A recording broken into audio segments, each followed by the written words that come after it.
Olá pessoal, bom dia. Olá, bom dia. O TN1 começa com imagens da perseguição que terminou em tiros e 4 homens presos num confronto com a PM em Vitória.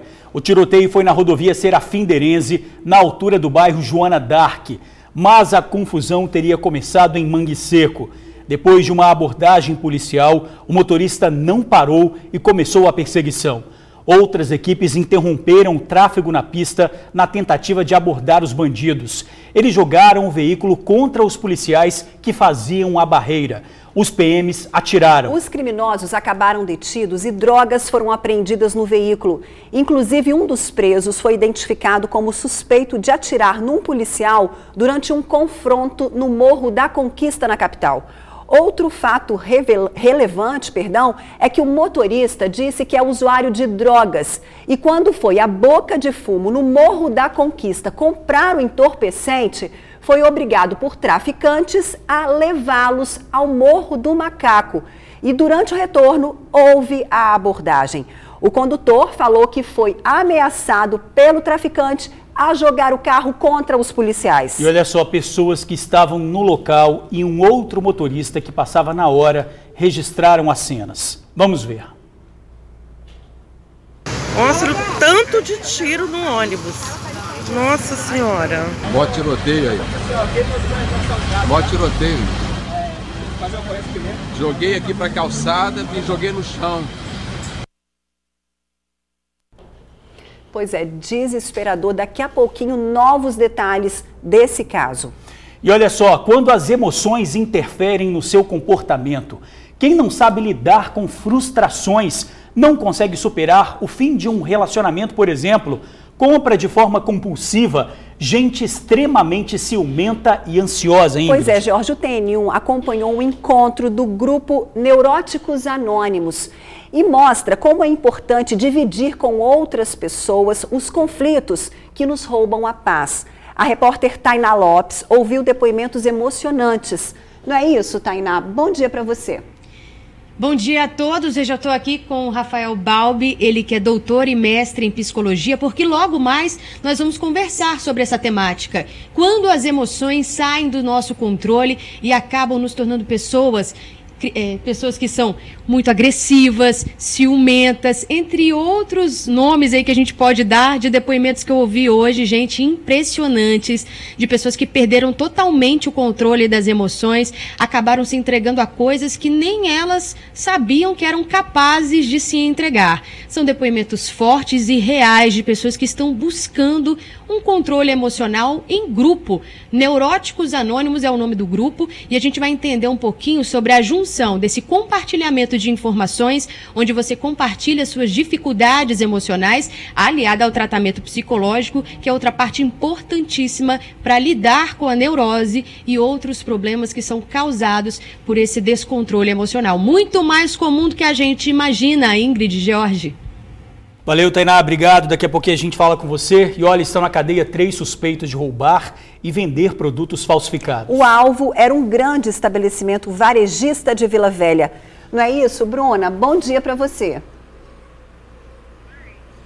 Ingrid, George, boa tarde a vocês, boa tarde a todo mundo que nos assiste em casa. Pois é, a polícia prendeu um homem que se identificava como proprietário de um bar muito conhecido e frequentado ali no bairro Divino Espírito Santo, em Vila Velha. Mas, na verdade, este homem era um receptador de produtos roubados. Olha só, no estabelecimento, a polícia encontrou diversos produtos provenientes de furto e roubo, que vão desde fraldas até torneiras lacradas, bebidas importadas de alto valor e, pasme, encontraram também materiais cirúrgicos que provavelmente foram roubados de pronto atendimentos aqui da Grande Vitória. Já já eu volto ao vivo para explicar essa história direitinho para vocês. Ingrid e George. Tá combinado, Bruna. Obrigada, viu? Moradores do bairro Forte São João, em Vitória, foram acordados durante a madrugada com barulho de explosões. Um carro foi incendiado. Moradores contaram à polícia que viram quando 2 homens colocaram fogo no veículo e fugiram de moto. As chamas quase atingiram a fiação elétrica e ainda danificaram outro veículo e a fachada de um prédio. Era a madrugada quando as chamas começaram a ser percebidas pelos moradores. Nossa, tá pegando fio. O incêndio foi por volta da 1h30 da manhã, na rua General Calmon, no bairro Forte São João, na capital Vitória. Nesta área aqui, ó, toda queimada, tinha um carro de passeio, um Peugeot, que de acordo com a polícia militar, foi incendiado pelas mesmas pessoas que estacionaram o carro aqui.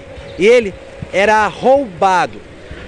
O incêndio sobrou também para este outro veículo que estava estacionado, que ficou com a lateral parcialmente destruída. O incêndio atingiu ainda a fachada deste prédio. Hoje no local funciona um estacionamento, mas antes era um supermercado. Com medo, moradores da região não quiseram gravar entrevista. Eles contaram que tudo foi muito rápido e que os criminosos usaram algum tipo de combustível pela velocidade com que as chamas consumiram o carro. A PM diz que foi acionada para apoiar o Corpo de Bombeiros na ocorrência e confirmou pela placa do veículo que havia restrição de furto e roubo. O veículo foi guinchado para a Delegacia Regional de Vitória e o caso já está sendo investigado. Até agora, os suspeitos não foram identificados. Olha, pessoal, uma mulher viveu momentos de pânico em Avenida de Vitória. Ela foi perseguida por um homem. O bandido seguia de bicicleta e conseguiu pegar a bolsa da vítima. Só que a mulher não se conformou e resolveu correr atrás do ladrão. Pessoas que passavam no local conseguiram ajudar. Ele acabou detido. O espertinho ainda tentou enganar os agentes da Guarda Municipal. Vamos ver. Esta jovem que prefere não mostrar o rosto foi alvo de um criminoso ao passar pela Avenida Vitória. Ela conta que faz o trajeto todos os dias e escolheu passar no local por ser movimentado. Eu volto por aqui todos os dias. E aí, assim, pra mim sempre foi mais tranquilo. Inclusive, eu passava por aqui porque eu achava mais tranquilo. Por conta de ser perto da delegacia, de ser movimentado. Eu nunca imaginei que ali, aqui como local movimentado, né, poderia passar por isso. O suspeito de assaltar a vítima é Yuri Nunes, de 32 anos. Ele foi detido por populares até a chegada da Guarda Municipal. Segundo o agente, mesmo preso, ele ainda tentou confundir a equipe da Guarda. Ele passou o nome do irmão dele. Ele falou que o nome dele era Leonardo Nunes dos Santos, porém é o nome do irmão dele. Já que na delegacia nós identificamos como Yuri Nunes. A vítima passava aqui pela Avenida Vitória por volta de 7 horas da noite e foi perseguida pelo indivíduo que estava numa bicicleta compartilhada. Em um determinado momento, ele abordou a jovem, empurrou-a na parede e pegou a bolsa dela. A jovem reagiu e correu atrás do suspeito, que acabou detido por populares. Eu estava pedalando e ele chegou com a bicicleta, daí ela me empurrando para a calçada e falando que eu tinha perdido, tal. Só que eu não aceitei e comecei a gritar imediatamente. Aí conseguiu pegar minha bolsa e saiu correndo. O pessoal imobilizou ele no meio da rua, porque eu saí correndo e falando para pararem ele, porque ele tinha pegado minhas coisas e tal, e eles conseguiram parar ele. Segundo a Guarda, Yuri já possui várias passagens por furto e roubo e foi encaminhado à Delegacia Regional de Vitória pelo mesmo crime. A suspeita é que o detido seja morador em situação de rua. Ele afirmou que tem residência no bairro Itacibá, em Cariacica, né? Mas já outras pessoas dizem que ele costuma ficar nessa região mesmo, na rua. Olha, a polícia não informou se o suspeito ficou preso ou se foi liberado. O pastor Fernando Pissarra, morto momentos antes de um culto, foi assassinado por vingança. A declaração foi dada à polícia pelo autor do crime, preso ontem em Jacaraípe, na Serra. O assassino disse que o pastor seria o responsável pela morte do irmão dele há 16 anos. Ele confessou o crime e disse não estar arrependido. A arma usada no crime foi esse revólver calibre 38. Otiniel Ferreira Fraga, de 37 anos, foi preso pela Polícia Civil no final da manhã desta quarta-feira na Serra. De acordo com o delegado, o auxiliar de serviços gerais é o responsável pela morte do pastor Fernando Pissarra, de 58 anos. Prendemos ele na residência da mãe dele em Jacaraípe, no momento em que ele estava almoçando. De imediato, ali na residência, ele já confessou o crime, entregou 6 munições que estavam no interior da residência e nos levou até o bairro São Judas Tadeu, em uma casa abandonada, onde ele teria escondido a arma de fogo utilizada no crime. A motivação do crime seria vingança pela morte do irmão de Otiniel há quase 20 anos. O pastor e o suspeito tinham uma rixa antiga envolvendo uma mulher. Em 2003, o sobrinho do pastor namorava uma mulher. O Otiniel se interessou por essa mulher e isso acabou gerando uma briga entre o sobrinho e o autor do crime. O pastor comprou a briga na época, ambos começaram a se ameaçar de morte e, segundo a versão do autor, também sustentada por familiares, o pastor teria dado tiros no Gideão, que era irmão do Otiniel, em 2003. 5 meses após esse fato, o Gideão, que é irmão do Otiniel, veio a ser morto. E, pelo que o executor fala, e alguns familiares acreditam, quem teria mandado matar o Gideão seria o próprio pastor. Fernando foi morto no último domingo, com um tiro nas costas. As investigações apontam que o Otiniel atirou 3 vezes, enquanto a vítima seguia para casa. O crime teria sido premeditado. O crime foi totalmente premeditado. Ele fala em depoimento que ele tinha perfeita condição e conhecimento do que ele estava fazendo. Ele, dias antes do crime, ele rodeou a residência do pastor.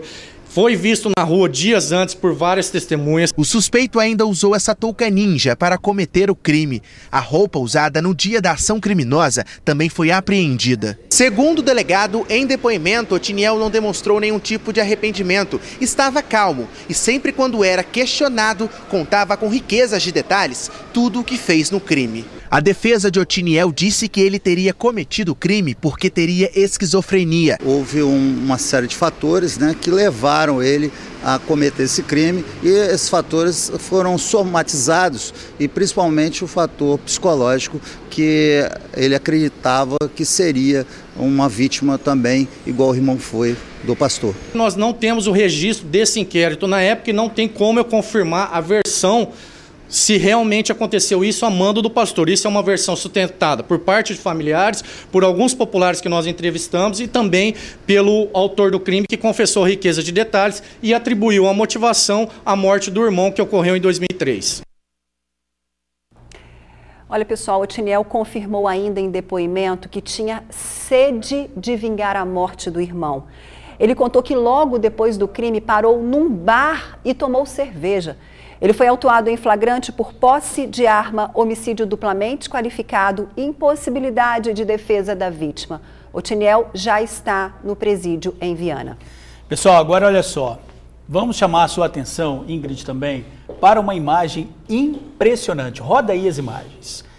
Essa mulher que você está vendo aí, ela chega numa loja de ferramentas, com um suspeito. Primeiro ela já tenta roubar aí, mas não consegue. Tá chegando uma pessoa, ela olha, mas já parte para um novo ataque, Ela olha aí uma máquina de solda. Tá tudo sendo filmado, os vendedores estão lá atrás, mas não se faz de rogada, já pega uma máquina, fica de olho, ela já pega a máquina, vai para trás ali da prateleira, e já coloca a máquina embaixo da saia e sai andando tranquilamente, Ingrid. Não, sai andando tranquilamente, você está sendo bonzinho, Sai andando com a perna bem aberta, porque essa máquina pesa simplesmente 5 quilos, essa máquina de solda, Incrível isso. Esse roubo aconteceu no último sábado, às 11 horas da manhã, numa loja de máquinas e ferramentas lá em Campo Grande, Cariacica.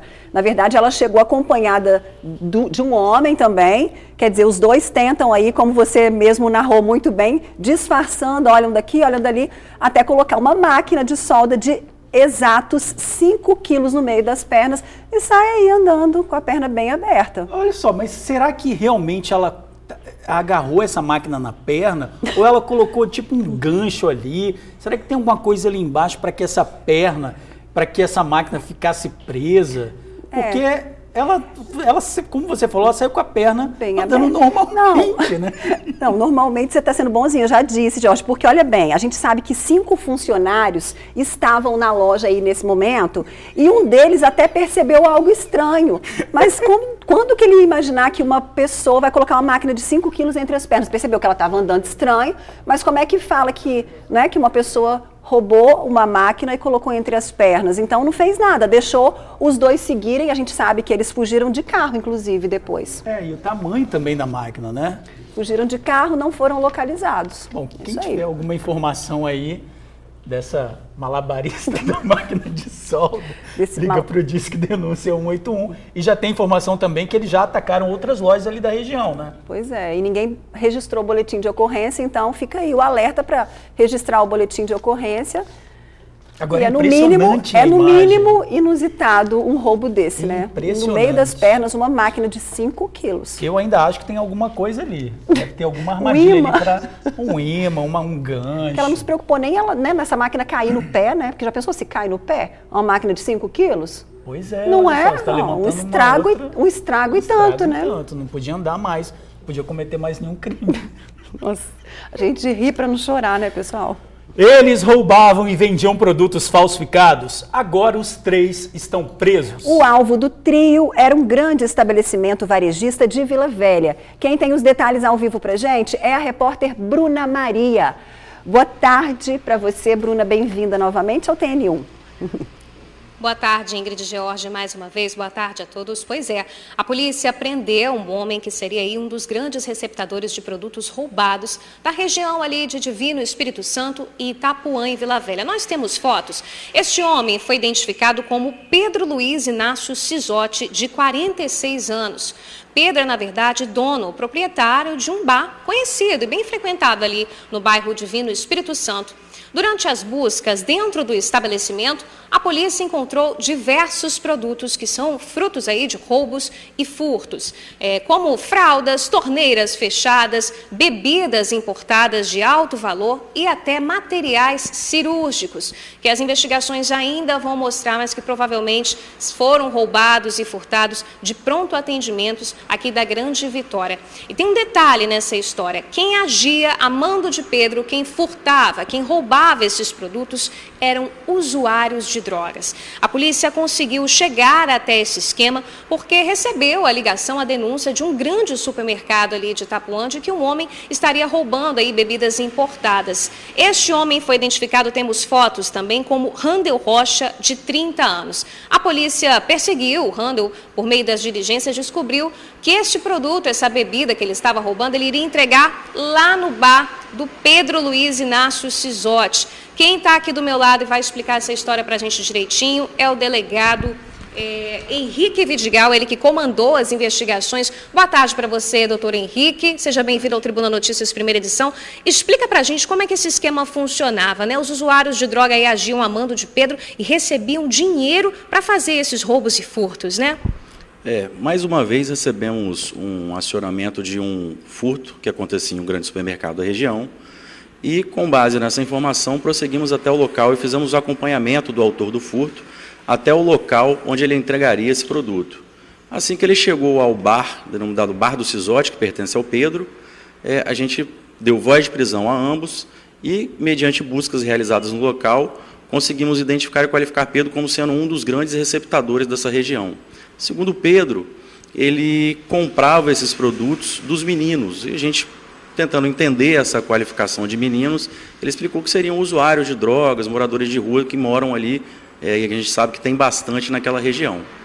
Esquema que, inclusive, era organizado, gente. O Pedro, o dono do bar Cisotti, ele fazia uma espécie de penhora com alguns documentos de usuários de drogas. É isso mesmo, doutor Henrique? Como é que funcionava isso? Isso foi um fato peculiar que chamou muita atenção da gente. O Pedro, muitas vezes, quando a pessoa não tinha nada para penhorar, o Pedro acabava retendo o documento pessoal dessas pessoas, entregando algum dinheiro para elas. E essa pessoa, quando ela não conseguia dinheiro para devolver ao Pedro, ele fazia uma encomenda. Vai lá e faz um furto, faz um roubo para mim, para poder retirar o seu documento e pagar a sua dívida. Além desses crimes, né, tantos crimes, o Pedro, ele então, como pagava para esses usuários de drogas, acabava sustentando o vício aí, né? Sim, com certeza. O Pedro, assim como a gente tem desenvolvido outras investigações de receptadores, é a pessoa que está fomentando, infelizmente, diversos crimes de roubo, de tráfico de drogas, de furtos, ou seja, o verdadeiro mal está sendo causado não é pela pessoa que está lá na ponta, é pelo Pedro que está fazendo essa receptação. No mesmo terreno ali do Pedro, também, já parte para outra história, né, doutor? Uma mulher, ela foi identificada ali no mesmo terreno onde o bar do Pedro funcionava, onde ele morava também. Ela vendia produtos falsificados também. Aí, por meio de um crime, a polícia acabou descobrindo outro crime. Como é que foi isso? Foi uma descoberta fortuita. No decorrer dessa operação, a gente verificou que em um dos pontos comerciais pertencentes ao Pedro, existia uma grande quantidade de roupas no local. A gente acessou o imóvel e verificou que eram produtos grosseiramente falsificados, réplicas de marcas conhecidas. A proprietária se apresentou e também foi presa em flagrante pelo crime de receptação qualificada no exercício da atividade comercial. Pedro, agora o que aconteceu com ele? Já foi preso, está no centro de triagem? O Pedro ele foi autuado em flagrante delito por furto qualificado, por ser o autor intelectual desse crime de furto, por ter orientado o Randall, e também por receptação qualificada no exercício da atividade comercial. Foi encaminhado na data de ontem ao centro de triagem Viana. O Randall foi autuado por furto qualificado e também já foi encaminhado ao centro de triagem, assim como a Eliane, que é a proprietária da loja. Bacana, doutor. Obrigada pela participação, parabéns aí pelas investigações. Então é isso, gente, como o doutor Henrique mesmo falou, prenderam aí a parte importante do crime, que são os receptadores. Importante receptador de produtos furtados e roubados ali da região de Divino Espírito Santo e Itapuã já está na cadeia. Volto com vocês aí no estúdio. A qualquer momento é só me chamar que eu volto com mais informações. Tá ótimo, Bruna. Obrigada. Agradecer ao delegado também. Perseguição, tiros e pânico em rodovia de Vitória. 4 homens foram presos depois de trocar tiros com a polícia. Eles não obedeceram à ordem de parada e começou uma perseguição. Motoristas que passavam pelo local entraram em desespero. Segundo a polícia, os detidos são do bairro Conquista e têm envolvimento com o tráfico de drogas. Um deles foi reconhecido como autor do disparo que atingiu um policial há 10 dias em uma operação no bairro. Nossa, o tanto de tiro no ônibus. Nossa Senhora. Mó tiroteio.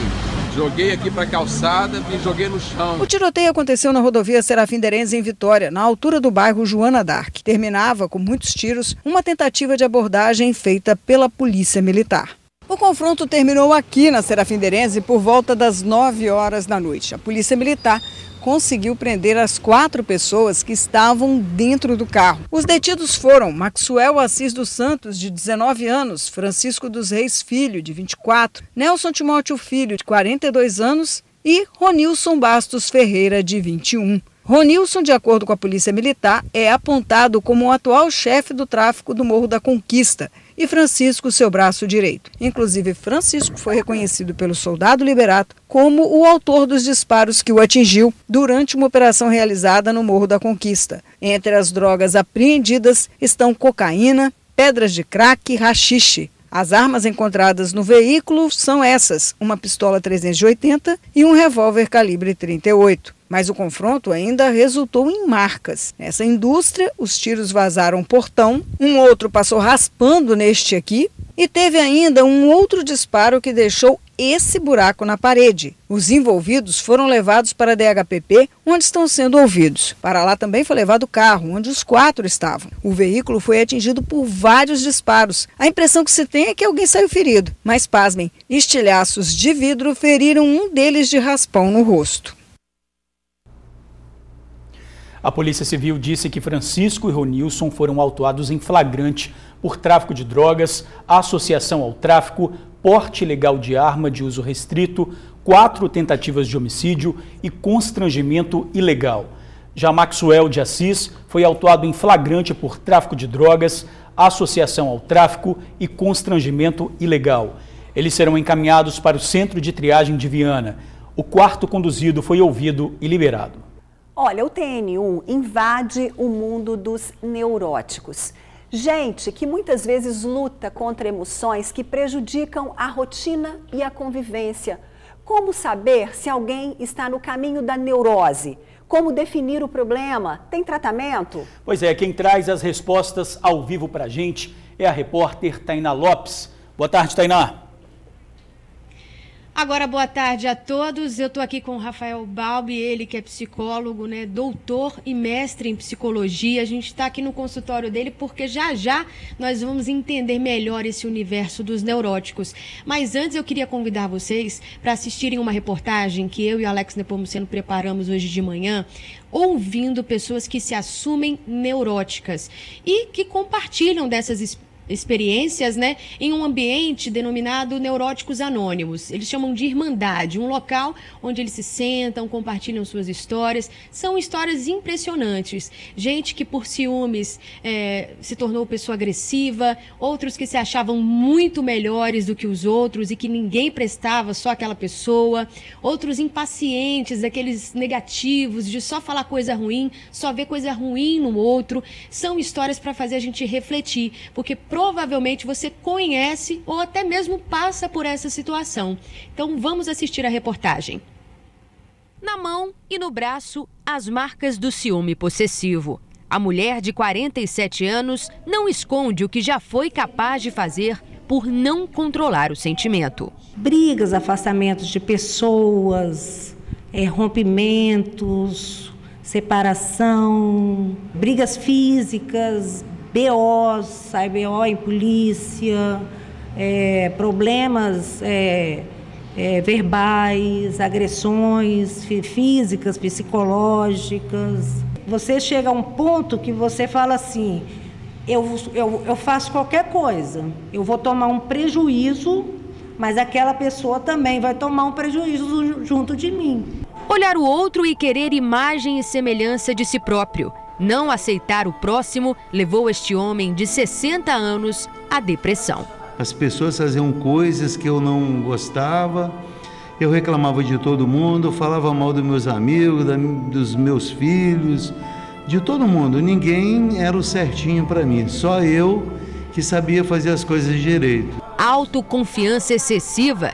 Ele se achava demais para qualquer pessoa, mas o achismo deu espaço à solidão quando a ficha caiu. Eu sou daquele tempo do machão, do cara que dominava tudo e a mulher não tinha muito valor. Eu acho que eu não dava muito valor, né? Isso aí já é um negócio mais... Mas acontece que eu tinha uma autossuficiência muito grande com relação a tudo. Eu queria fazer o melhor, eu queria ser certíssimo.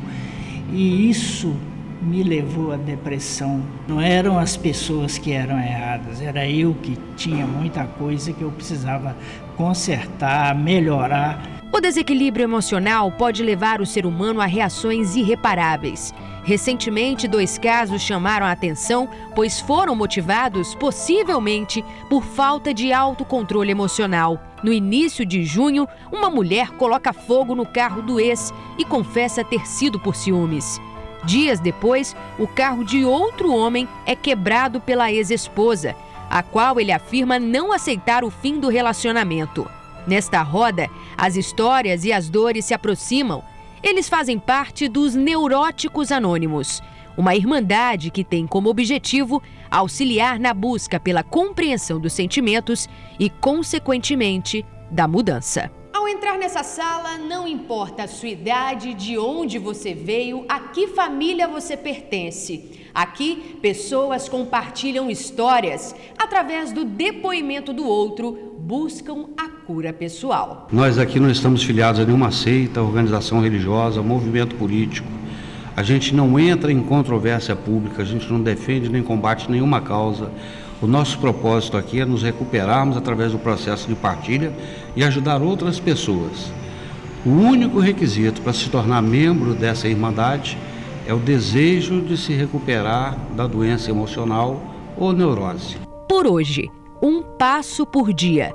E assim eles buscam uns com os outros a magia de recomeçar todos os dias em busca de uma nova vida. Aqui dentro desse programa aprendi a entender, aceitar as pessoas como elas são. Aprendi que não sou dono da vida de ninguém, que eu não tinha que dominar a vida de filho, que cada um tem a sua vida, que nem eu mesmo sou dono da minha própria vida.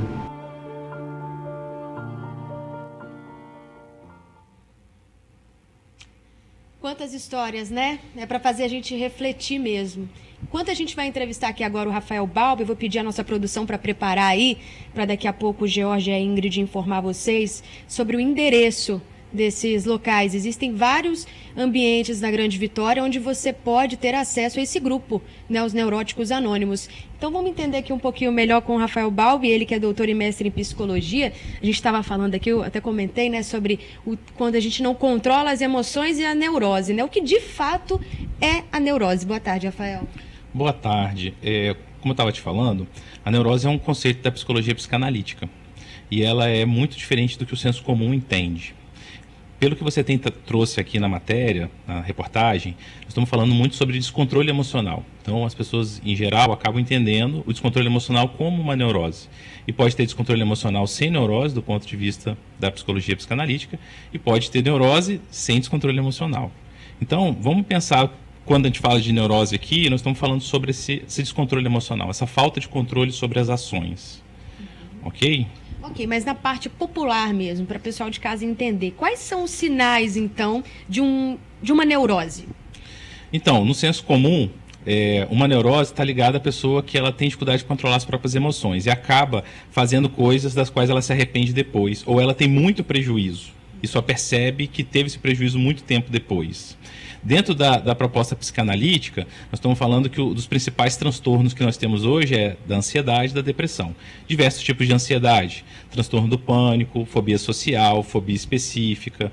E aí o profissional que vai conseguir identificar isso. Ansiedade generalizada e a famosa depressão, que é praticamente a gripe do século, né? Assim, muita gente com depressão. Eu estava comentando aqui com o Rafael que fica complicado, porque às vezes a pessoa que sofre, né, tanto do descontrole emocional ou da neurose, ela tem dificuldade de assumir para ela mesma. Então, como agir em relação ao outro? Se eu estou próxima de uma pessoa, eu percebo que ela está precisando desse tipo de ajuda, né? Como abordar, oferecer, encaminhar essa pessoa a uma ajuda especializada? Então, como eu estava te falando, tem um ditado que diz que conselho e água a gente oferece para quem pede. Muitas pessoas que estão no momento de descontrole emocional, elas não estão prontas para receber esse conselho de, olha, você precisa de um apoio profissional. E aí se torna contraprodutivo, atrapalha mais do que ajuda. Dizer para ela, você precisa de um profissional para te ajudar. O que eu costumo orientar as famílias, das pessoas próximas, né? Eu tenho um familiar próximo que está no momento de descontrole emocional. Dizer para ela como você se sente diante do que ela faz pode ser muito mais produtivo, porque você não está pedindo nada, você está comunicando o que você sente. Então, diante disso que você está fazendo, eu fico triste, ou eu fico com raiva, eu me sinto mais distante de você.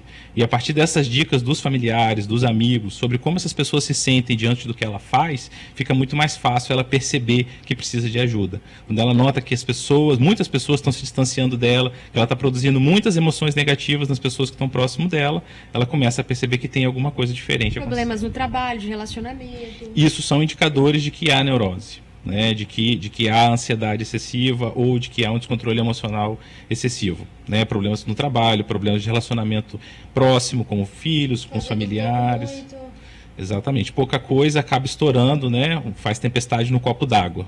É um dos sinais de que há um descontrole emocional e a pessoa precisa trabalhar isso, seja com um profissional, seja num grupo de apoio ou os dois combinados. É isso que eu ia perguntar. A gente mostrou aqui o exemplo onde as pessoas se sentem muito bem, que é a questão do compartilhamento de histórias, de experiências.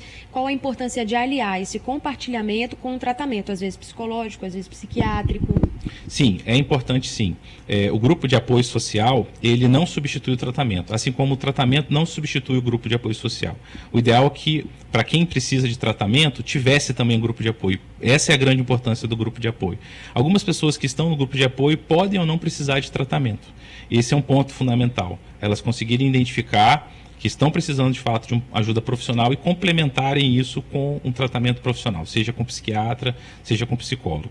Nós conversamos aqui com o Rafael Balbi, doutor e mestre em psicologia. Muito obrigada pelo seu esclarecimento. É um assunto muito amplo, né, que a gente ficaria aqui horas falando sobre isso, mas o nosso objetivo já foi alcançado, é informar você aí, né, esclarecer e compartilhar essas histórias e quem sabe, né, ajudar você a identificar alguém que precisa desse tipo de ajuda. Ingrid e George, eu volto com vocês. Valeu, Tainá, muito obrigado. Lembrando aqui, em Vila Velha, reuniões às quintas-feiras, às 15h, a sede do Neuróticos Anônimos, em Vila Velha, fica na rua 7 de setembro, Ingrid, para você falar. Pois é, a sede do Neuróticos Anônimos em Vila Velha fica na rua 7 de setembro, 260, no centro de Vila Velha. Então, repetindo, a sede do Neuróticos Anônimos em Vila Velha fica na rua 7 de setembro, 260, no centro de Vila Velha. As reuniões acontecem às 3 da tarde, toda quinta-feira. E a gente viu aí como é importante buscar ajuda e dividir essas dúvidas, esses problemas, essas neuroses com as pessoas, né? Todo mundo tem um problema, todo mundo passa por problemas em algum momento da vida.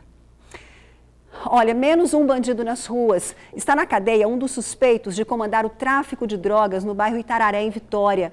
Ele tem apenas 19 anos, mas já acumula várias passagens pela justiça.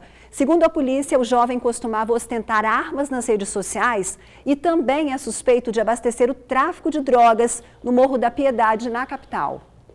O detido é Bruno Batista de Assis, de 19 anos, conhecido como Duim. Ele foi preso durante patrulhamento da Polícia Militar na região de Itararé, em Vitória. De acordo com a polícia, Bruno é suspeito de chefiar o tráfico de drogas no Beco do Cigano, no mesmo bairro. A polícia disse também que Bruno é suspeito de abastecer o tráfico de drogas na região do Morro da Piedade, também na capital. Após ter sido detido, ele foi encaminhado à Delegacia Regional de Vitória. Segundo a polícia, Bruno já tem passagens por tráfico e porte ilegal de armas. Em liberdade, ostentava armas e objetos de valor nas redes sociais. Durante a prisão, nessa quarta-feira, a polícia apreendeu com o suspeito mais de 250 pinos de cocaína, 25 buchas de maconha, um porte de algema, uma base de radiocomunicador, um celular, além de um caderno com as anotações do tráfico.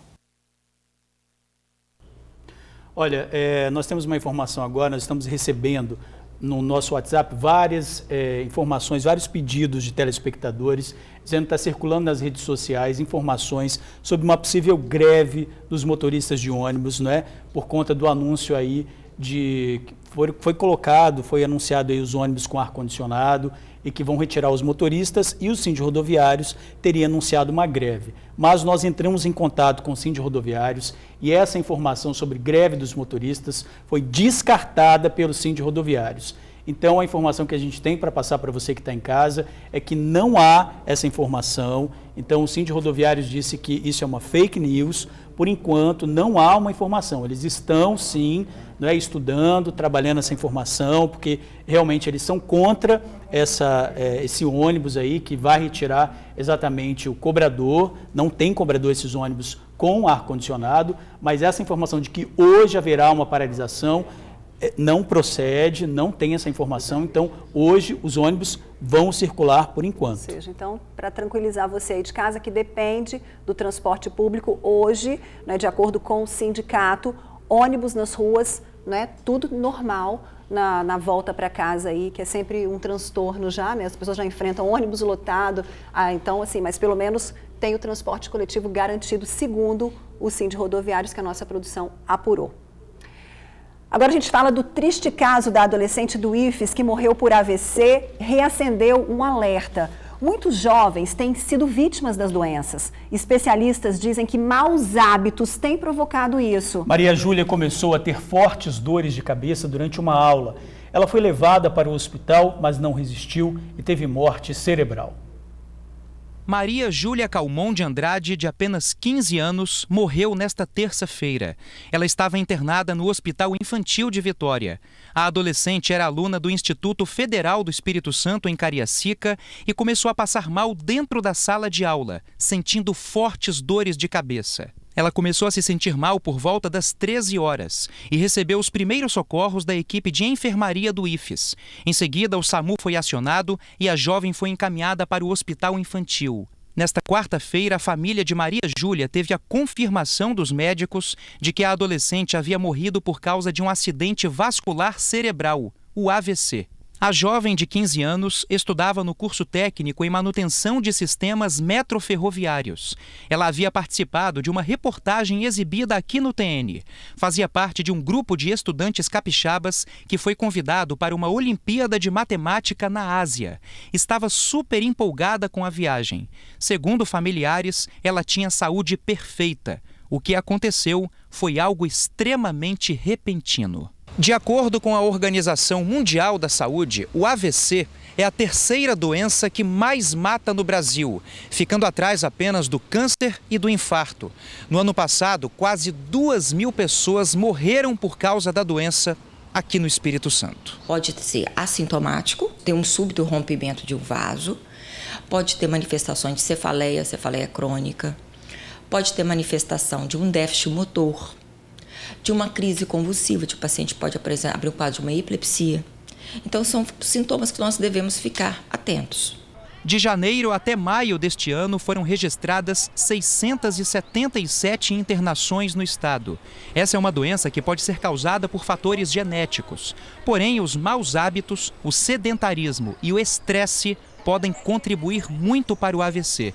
Essa neuropediatra afirma que as pessoas estão desenvolvendo os sintomas cada vez mais cedo, o que é muito preocupante. O aumento em jovens decorre dos fatores que antes era observado restrito na população mais idosa, nós estamos observando em jovens. Quais são esses fatores? O estresse, a obesidade, hipertensão arterial, hipercolesterolemia, diabetes, arritmias cardíacas, patologias cardíacas também em jovens. E gostaria de relembrar do uso de álcool, drogas e o tabagismo. Em muitos casos, a melhor forma de prevenção é levar uma vida mais saudável, com bons hábitos alimentares, exercícios e pouco estresse. Com hábito diário de atividades físicas, o sono também muito importante, então uma boa noite de sono, então a alimentação, com esses hábitos, exatamente, a melhor coisa do AVC é a prevenção. Bom, tá dado o recado. Investir em hábitos saudáveis é a melhor forma de afastar um AVC. E a gente mais uma vez manda um forte abraço para a família da Maria Júlia nesse momento tão difícil. E a seguir, histórias absurdas e chocantes. Relatos de estudantes que sofriam assédio sexual numa escola na Serra. O professor foi afastado da sala de aula. Não saia do sofá, a gente já volta.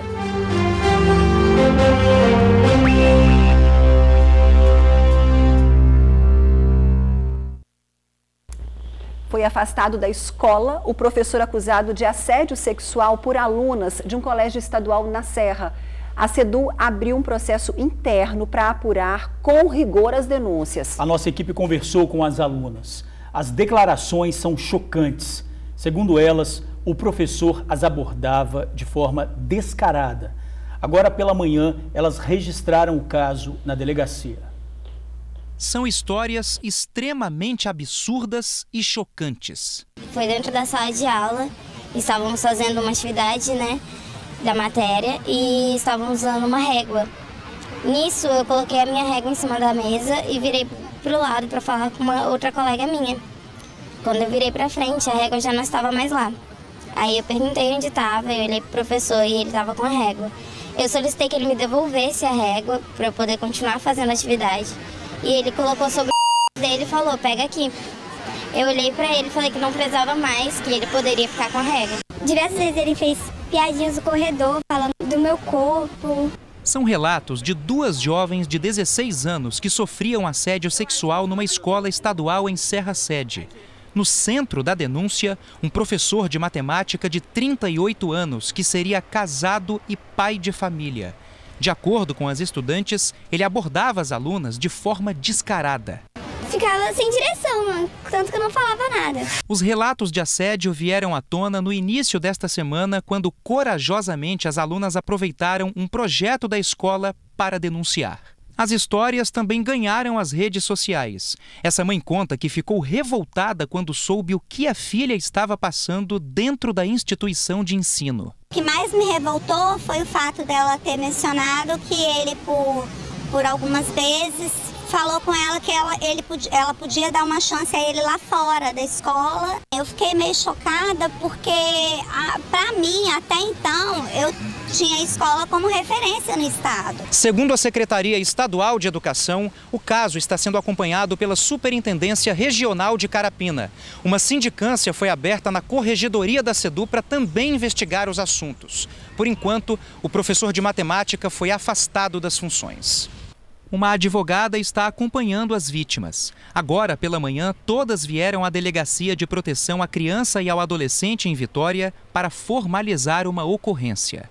Agora nós vamos na Assembleia Legislativa, porque nós não queremos ser mais um caso ficar impune, né? Porque ele, como professor, ele deveria ter o cuidado, trazer o quê? Proteção, ele feriu o código de ética. A gente não quer que aconteça de novo, entendeu? Porque a gente sabe que vai entrar mais crianças dentro da escola, vai entrar mais adolescentes e a gente quer fazer de tudo para que não aconteça de novo. Olha, a CEDU reforça que não compactua com a suposta conduta do servidor. Se comprovado algum comportamento inadequado, as medidas cabíveis serão adotadas. Esclarece ainda que o professor foi afastado da unidade enquanto é feita a apuração do fato. Olha, a gente falou agora há pouco aqui no TN que começou a circular nas redes sociais uma mensagem informando que haverá paralisação de motoristas e cobradores na Grande Vitória. Muitos telespectadores estão ligando para a nossa redação para saber se isso é verdade ou não. Nós entramos em contato com o Sindicato dos Rodoviários e olha só, não tem nenhuma paralisação prevista para hoje. A informação que circula nas redes sociais não procede. A direção do sindicato garantiu que os ônibus vão rodar normalmente hoje, Ingrid. Então, quer dizer, boato que está circulando aí nas redes sociais. O Conexão Justiça mostra que a Lei Maria da Penha foi modificada. Agora, policiais também podem decretar medida protetiva para afastar o agressor. Não deixe de ver. Não saia do sofá. O TN volta já.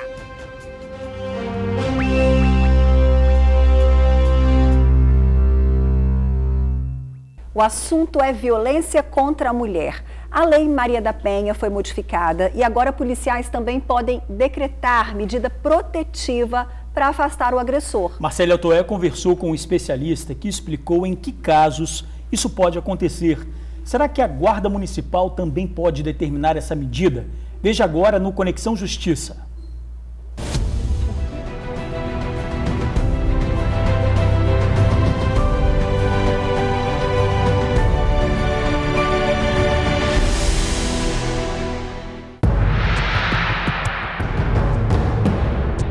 Cenas fortes que geram muita revolta e tristeza. Mulheres que são espancadas e até perdem a vida simplesmente porque não aceitam mais um relacionamento abusivo. No Espírito Santo, até a segunda quinzena de junho, foram registrados 13 feminicídios e outros 6 estão em investigação. A lei vem acompanhando de perto essa triste realidade e vem promovendo mudanças para proteger mais essa mulher. A última alteração aconteceu em maio. Agora, o policial também pode conceder medida protetiva. Para falar mais sobre o assunto, eu estou aqui com o professor Rogério Sanches, que é promotor de justiça lá em São Paulo. Né, professor? Então, mais uma mudança para ajudar essa mulher a fugir dessa violência. Sem dúvida, a Lei Maria da Penha, ela veio em 2006, principalmente com esse enfoque protecionista. A estatística chegou num grau alarmante que exige do nosso legislador uma atenção especial para a violência doméstica e familiar contra a mulher. Essa lei não está dizendo ao policial, nestas circunstâncias, veja se é o caso de medida protetiva ou não. Ela não está fazendo isso.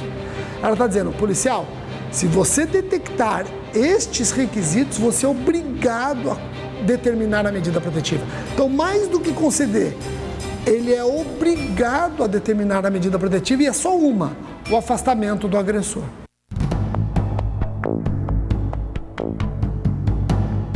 Em muitas cidades do interior, em feriados e fins de semana, não há plantões nas delegacias e fóruns. A lei diz que o policial deve conceder a medida protetiva quando não tiver juiz ou delegado na cidade, no momento em que ficar comprovado o risco à vida da mulher em situação de violência doméstica. A autoridade judicial é a autoridade competente. Se a autoridade judicial não estiver presente na cidade, a cidade não tiver fórum, é o delegado. Se o delegado estiver impossibilitado por qualquer razão, aí pode ser policiais. A Guarda Municipal também está inserida nessa mudança da lei? Já existe corrente no sentido de que sim. Alguns já estão entendendo que a expressão policial abrange Guarda Municipal. Alguns municípios, como por exemplo a capital de São Paulo, já mudou o nome de Guarda Municipal para Polícia Municipal.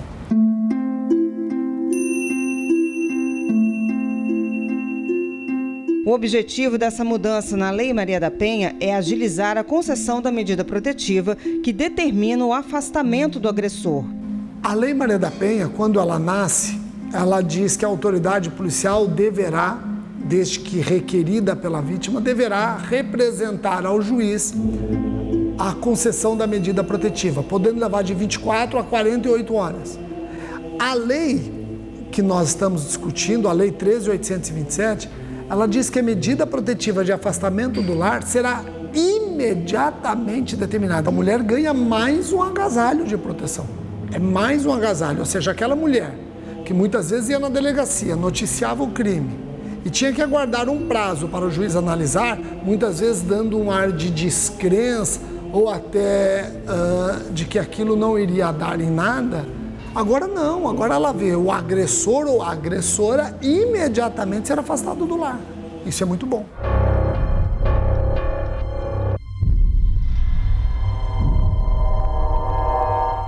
O juiz tem até 24 horas para confirmar a medida protetiva aplicada pelo policial.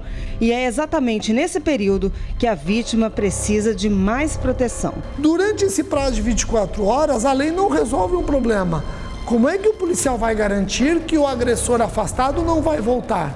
Aliás, é nesse prazo de 24 horas que é comum ele voltar, porque é o prazo de 24 horas que você tem o calor do acontecimento. O homem embriagado, o homem enfurecido, depois de 24 horas, muitas vezes aquele calor do acontecimento desaparece e ele mesmo se resigna quanto ao afastamento.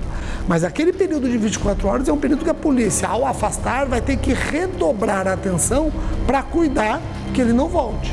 Porque se ele voltar depois de uma ação enérgica da autoridade policial, ele pode retornar enfurecido. E é aí que acontecem, muitas vezes, crimes dos mais graves, como o feminicídio.